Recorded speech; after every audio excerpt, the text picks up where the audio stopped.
Carmine Persico was an American mobster and the longtime boss of the Colombo crime family in New York City from 1973 until his death in 2019.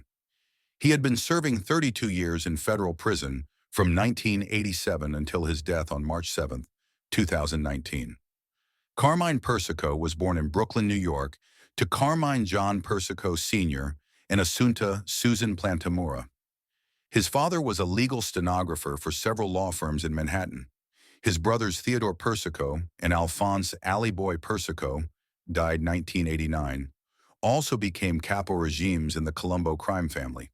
His son, named Alphonse after the boy's uncle, and commonly known as Little Alley Boy, eventually became a capo as well.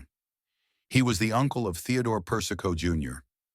The family lived in the Carroll Gardens and Red Hook sections of Brooklyn. Persico dropped out of high school at age 16. By then, he was a leader of the Garfield Boys, a Brooklyn street gang. However, one contemporary source says that in 1950, he had actually belonged to the South Brooklyn Boys, a successor gang to the Garfield Boys. In March 1951, 17-year-old Persico was arrested on charges of fatally beating another youth in Brooklyn's Prospect Park. However, all charges were eventually dropped.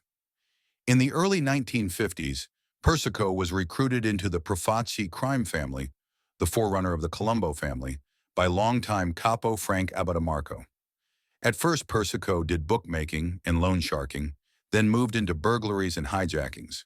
During this decade, he was arrested over 12 times but spent only a few days in jail. He also started working with Joe Gallo and his brothers, Albert Gallo and Larry Gallo.